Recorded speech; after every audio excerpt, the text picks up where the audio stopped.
it's Evan here from the Trade Risk, and this is your Stock Market Weekly Update for Friday, October 27th, 2023. Let's get right into it here. For those of you who joined us last week, we asked the question coming into this trading week, can earnings season, can these mega cap companies that are reporting earnings this week, can they put a floor in this market? Can earnings be so good that buyers have to come out and drive these prices higher, drive the indices higher?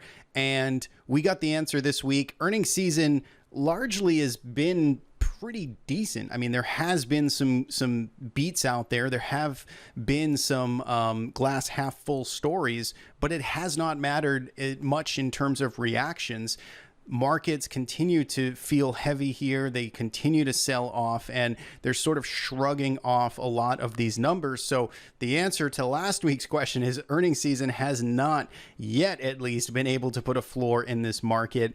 The mega cap kind of safety haven trade is cracking. We're seeing it crack this week as we see more sell-offs across the board. It's not unanimous. There are some standouts. We're going to look at some of those charts, but generally speaking, those mega cap heavyweights are seeing some more selling as of recent. That brings us to about a 12% pullback in the Nasdaq 100 from cycle highs made just over a month ago. We're now about 12% off of those highs. We're going to look at charts in just a moment. On the bright side this week, we didn't get yields making new highs, so that wasn't the front and center. We weren't hanging on every tick of interest rates and what the 10-year is doing, so that's sort of exciting. But earnings, again, front and center, not enough to move the needle up. And next week, we've got Fed, FOMC out. We've got econ data on deck next week as well. Doesn't seem like the Fed is going to be, certainly markets are not pricing in any type of movement or interest rate hike out of the Fed or cut to speak both sides, but we've got that to look forward to. So stick around. We're going to get into it here with all the charts, numbers, and data. Stay tuned. All right, here we go. We've got some charts in front of us. Episode 703. It's actually quite remarkable as I looked at that number that we've got 703 episodes. Thanks so much for tuning in every week and making the show possible, showing support. We do appreciate it. And again, selfishly, this is almost as much as for me as it is for anyone else, just to kind of keep a pulse of what's moving in the market, keep track of what's going on, because sometimes if you don't sit down, make the time to go through everything that we try and do in this series, it can get lost on us. So thanks for that. We're going to get into it here. We've got TC2000. That's our charting platform. We've got lots of cool things built for this platform. So if you're a trader that's just getting started using it, or if you have been using it for a while and you haven't seen our store, check out our TC2000 store at thetraderist.com. Links in the description of this video. So getting into the numbers here, again, a pretty red week and very sort of even race to the downside. Basically, all of the major U.S. indices were down about 2 to 2.5% this week. 1 month returns firmly negative here in the mid sort of single digits. Russell 2000 almost down 10%. If we take a look here at volatility indices, we actually managed to close lower this week, and that might be kind of confusing to say, wow, markets were down 2 or 3%, but volatilities, isn't creeping higher. I think that's partly described from the busy earnings week we had, just sort of the risk events this week. Lots of folks will buy protection, kind of going into these events, or they're sort of hedging some of these big earnings catalysts that could really move the market. And while it certainly wasn't a pretty week out there, we didn't get any super outsized moves. And of course, this is the other side of what folks I think are waiting for right now, is some type of, capitulation, some type of, blow off to the downside to get a big fear event, a big spike in the VIX. And we haven't quite seen that just yet. If we move on to our sectors here, you can see pretty much everything in the red except for utilities. Utilities for, the first time in a while, or I guess, second week maybe, starting to actually hedge a little bit or do some good. Was up 1%. Materials was in the second spot, still down about 0.5%. Staples down 1%. Biggest hit this week was energy, 6.24% to the downside, followed by communication services and healthcare. So again, 1 month returns in terms of sectors, not that pretty out there either. Utilities is the best house in the neighborhood over the past month, all the way down to energy now, which is the biggest Let's see. Are these charts? Yes, that should be correct. Let's just double check. Okay. Yep. We're good. Okay.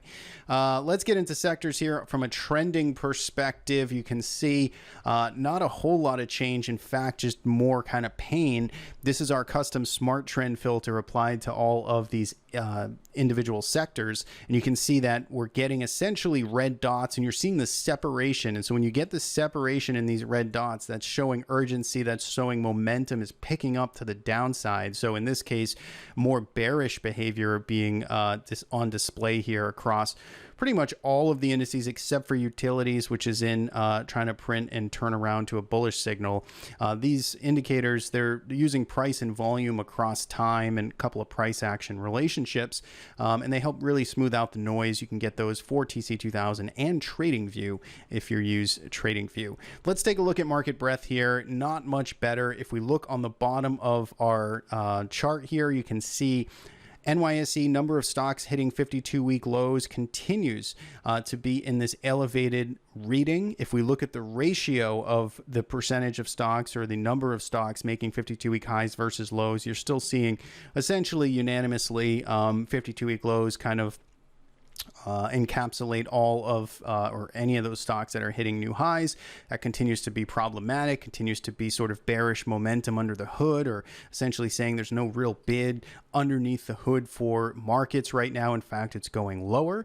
And if we look at sort of our other kind of oscillators here, we look at some other internal metrics, the number of NYSE, or the percentage of NYSE stocks over a 200 period simple moving average, is now dipping below 20%. So we're in the 19% reading. If we go all the way back, we dial it back to COVID and some of these earlier times, I mean, we've seen this get as low as about 5%. So, I mean, it's not like we haven't been here before, but on a, just a rank percentile basis, if you're asking yourself in context, kind of where are we in the market? Well, certainly we're on the lower sort of, lower edge here of, pain that has been felt out there, or stocks that are in these downtrends. So if you are, on that contrarian side, if you're an investor, if you're longer term, if you're positioning, if you're looking for relative strength, this is where you tend to find some of those value opportunities.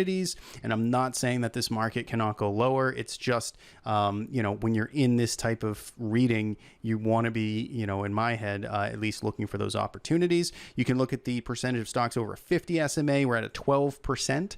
So 12% of stocks are above their 50 SMA in the NYSE. So again, very low from a historical perspective. It's been lower, but we're certainly at the lower bounds here in terms of those readings.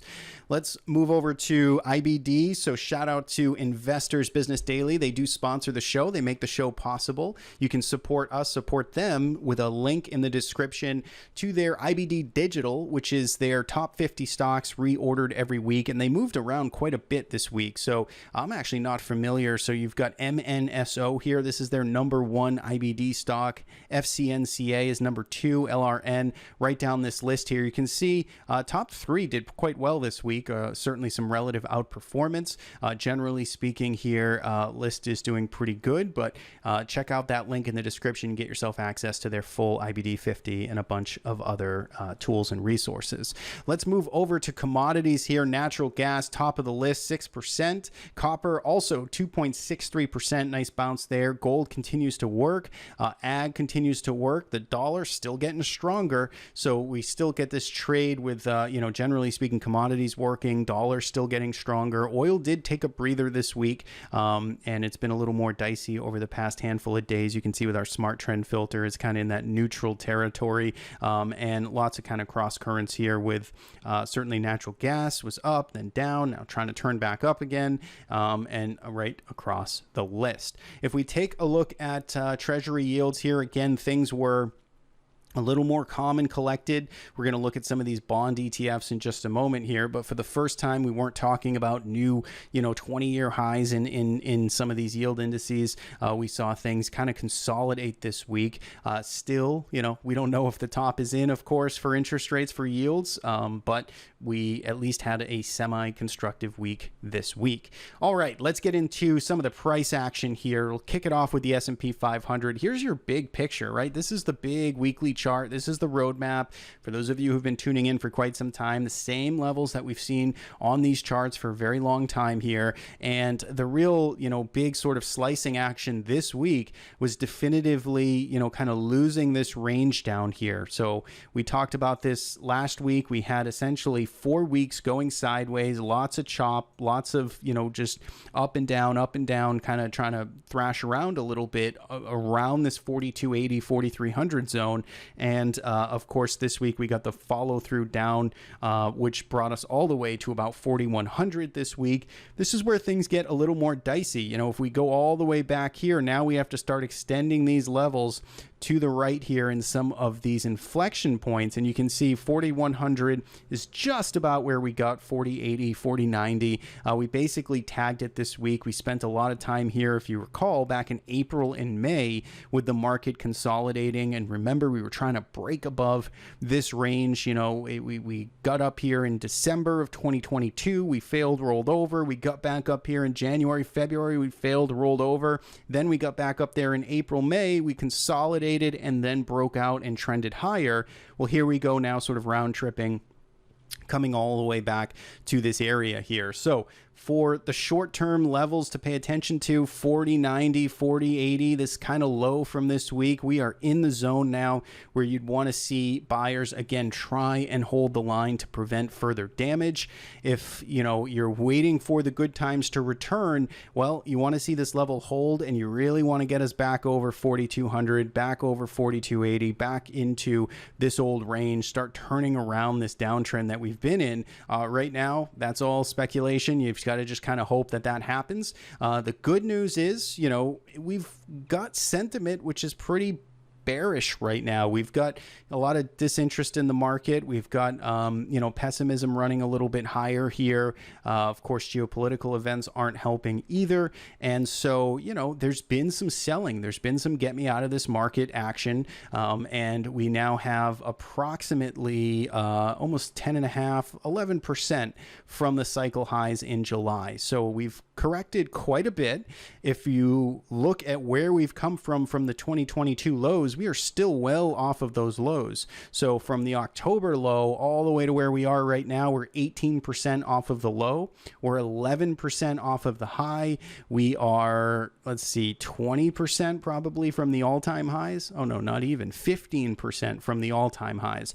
So we're at a pretty interesting crossroads here. You could make a good case one way or the other. Here's the monthly chart cleaned up for you, and you can see that certainly, if you really zoomed out here and you're trying to take a long-term view here, and again, we're not making predictions, we're just keeping an open mind. If this does turn into be some type of lower high, then that's obviously, problematic for this market, as we couldn't get all the way back up to the 2021 all-time highs. So if we, continue to roll here and we move into another sort of bear market sequence like we saw, then that would certainly be a very painful trade if we're going to come and retrace all of this rally.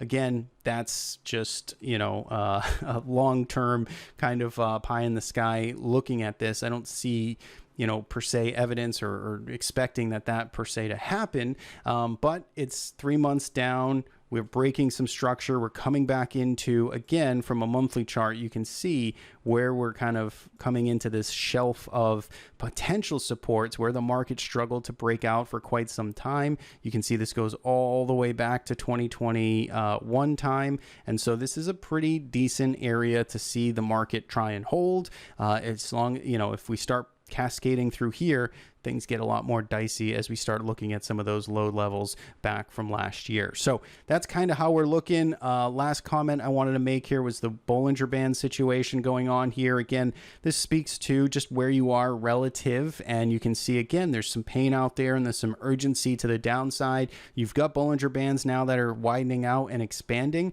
but you get the S&P 500 below pretty significantly its lower Bollinger Band here. Again, markets, they do ride this Bollinger Band Band down when they are in that strong trending mode, but just keep in mind that it's not a new easy short right here. It's something that has been now a couple of weeks in a row, and certainly the past couple of months in a row of that selling pressure. So just be aware where you are in the context. We are oversold looking at Bollinger Bands exclusively. So that's the S&P 500. Take a look at the Nasdaq 100 here again. You can see similar behavior. We had, let's go to the weekly chart here. You can see that we were dancing around. We were trying to hold that 351 zone. We had this big shelf of support we were talking about. And again, after earnings season this week, and it's not over, of course, we have Apple next week. We have more companies reporting. But after a lot of the NASDAQ reported this week, we broke down, did it on heavier volume. And again, the sequence here is more new lows in this, or new retracement lows here from the peak in July. Again, if we take that longer term monthly view on the NASDAQ, so again, we didn't quite get back up to the old 2021 highs. We sort of, topped out here around this 389 zone. We're down almost going on 3 months in a row if we close down here for October.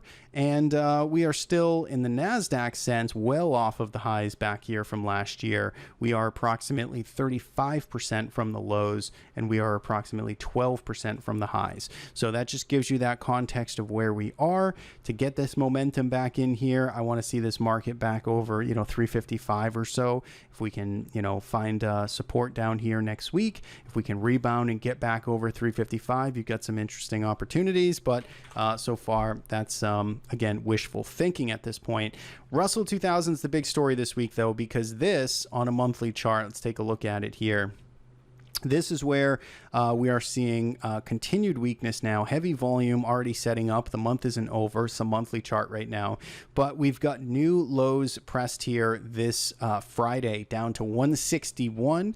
We originally saw the Russell 2000 correct the fastest here in the late to mid 2021, early 2022, and then we were just in this range for about a year and a half, right? 2 years, year and a half, and now you can see we're back towards the lower end of this range here. So this gets very dicey if we start losing this zone in here, if we start rolling over, if we start trending to new, multi-year lows for the Russell 2000. That's if buyers don't step in here soon. You can see again, we're just back at these levels here. We're still in this area where this gray area where I don't quite call it a breakdown just yet. I mean, we're certainly close, and arguably, it is by definition a new low, but I still watch these things closely, because if we got, for instance, one panic selling day early next week, and then suddenly we V-shape back over 160, to 163, that could be a nice counter trend trade for you short-term active traders, just to keep an open mind. Again, not making predictions, just trying to game plan, scenario plan, and keep an open mind here. So Russell 2000 seeing the pain, certainly stretched in the short term. It's been pretty relentless selling since August. So again, you're not new to the short right here if you're trying to put on new shorts, because we're breaking below monthly ranges, but certainly the technical picture isn't so pretty. So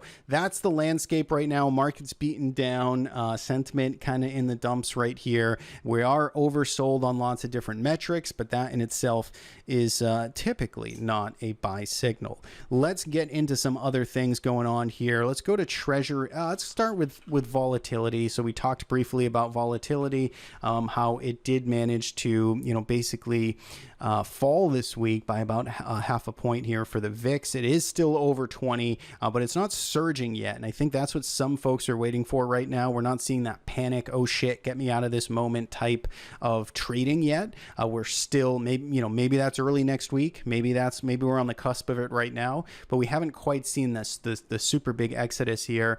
VIX is over 20, but it's not that jumpy. So it's just kind of hanging out here. So kind of TBD on this. If we start losing and falling back below 20, if we start falling back below 19, and the market can catch a bid, and the yields start to cool off more, then certainly you could be off to the races for some counter trend equity bounces. But We'll have to see how certainly Monday shakes out. Monday's historically for this year has been a pretty positive session. We'll see if that streak continues. If we go to IEF next, so this is the 10-year Treasury bond. So again, this is inverse to yields, to the interest rates. And again, you can see this week we finally didn't make new lows here, and you've got some potentially promising bottoming action, some formation taking place here. It's really tough to call a bottom here when you've got fierce downtrends. So I don't want to try and per se do that, but I do want to just note that the market this week didn't make new lows. We are starting to move sideways. We're starting to get some slight upticks here on some of the green days. We are seeing momentum try and positively diverge here if we're looking at MACD. So there's some signs of hope in life here for bulls, but again, it's slim, and I'm not buying it. I'm not entering into this for any type of trade, but it is at least notable that we're starting to move sideways here. TLT kind of similar here. You're just kind of consolidating here, and which could easily turn into a continuation move lower. Just hasn't seen it yet. So keep an eye on this, as this certainly will impact equity mood next week as well. Next, let's take a look at RSP, something we don't look at too much. This is the equal weight ETF. This is just another way to almost look at market breadth. But basically here you can see, again, very heavy volume coming in to the RSP this week. It was down 2.45%, and we are back to the December sort of 2022 levels. So this is the equal weight S&P 500. Certainly looks a lot worse than the S&P 500 cap weighting, and it's been just relentless selling here. And this is not quite Russell 2000, but it sort of gives you that vibe, and you kind of look at it when you start looking at some of those other charts. But of course, this is the biggest 500 companies, not small caps. So something to take note of there. Some of that bearish divergence. I just see a lot of charts being posted there, and it's something to certainly look at in terms of market breadth. Let's move to some of the big heavyweights here. So Microsoft reported earnings, pretty strong numbers here. So one of the better reactions, and the better reactions was up 1% on the week with a big topping tail here. So again, this is the market not really rewarding good earnings. There are some exceptions out there, of course. There are some companies that have moved higher and held it on earnings, but generally speaking, Microsoft, you can see that. Google was not a good reaction here, and you can see was down 10%, one of the biggest, kind of single day down moves in a couple of years for Google. So not a pleasant reaction there. We did see Meta also move lower this week, down 4% after reporting earnings, which again, cash flow numbers pretty good, but still not enough to keep the stock positive this week. We also saw Amazon on Friday did manage to hold this week positive. It was up 2%. You can see it was up 6.83% following earnings, heavy volume, and that's a nice reaction there. One of the good ones for Amazon. Apple is still yet to report. That's next week. You can see here again, it's been in this pullback mode, looks kind of similar to the Qs, and we'll have to see how the market treats this early next week. So those are some of the big heavyweights that we're reporting. What else do I have for today? Strongest and weakest on the industries. Let's take a look at that. Nothing showing up here on the positive bullish this week. On the downside, lots of things making new notable weekly kind of lows or high volume lows. Heavy volume here in aerospace and defense, ag, inputs here, basic material sector, new lows. That looks terrible. Computer systems rolling over a bit here, but still towards highs. Computer electronics, same thing here with healthcare starting to pull back. Electronic components, tech again here. Farm and machinery also now pulling back here. These are all individual industries we're looking at. Financial data and stock exchanges, heavy volume down. Household and personal products, heavy volume down. Infrastructure operations starting to roll over here, but has been holding up pretty well. Internet comms rolling over, oil and gas, railroads, REITs, shipping and ports right down this list. So I'm going to pause it there, let you take a look at it. Solar actually was a big story this week. Lots of continuation pain there in the solar names. Also having just a really tough time for TAN ETF, which you can see here was hanging in there for quite some time, kind of consolidating sideways, got super tight, right? Classic sort of technical analysis textbook type of pattern here. Weekly bar after weekly bar, just moving sideways until vol expands and then starts to trend. And that trend in this case was lower. So pretty tough note there for TAN investors.